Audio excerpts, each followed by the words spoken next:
تعالَ أقول لك على أداة حرفيًا ساعدتني إن أنا أزوّد من مبيعات المنتجات بتاعتي. الأداة دي بتعمل إيه، كل اللي هي بتعمله بترد على العميل في نفس اللحظة بcomment وتبعت له على طول رسالة في نفس اللحظة، وكمان مشغّلة بالذكاء الاصطناعي.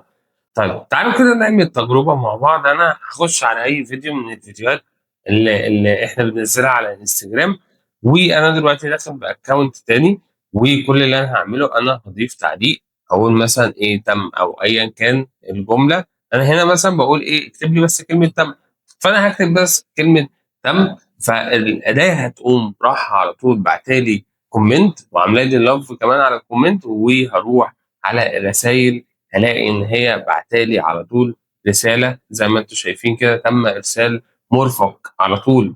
ولو دخلت بيقول لي إيه، اعمل download للscript، عشان أنا باقول لهم إيه، يعني اعمل download للscript. لو دوست عليه هيروح ويوديني على الsite بتاعي زي ما أنتم شايفين كده بكل إيه، بكل سهولة.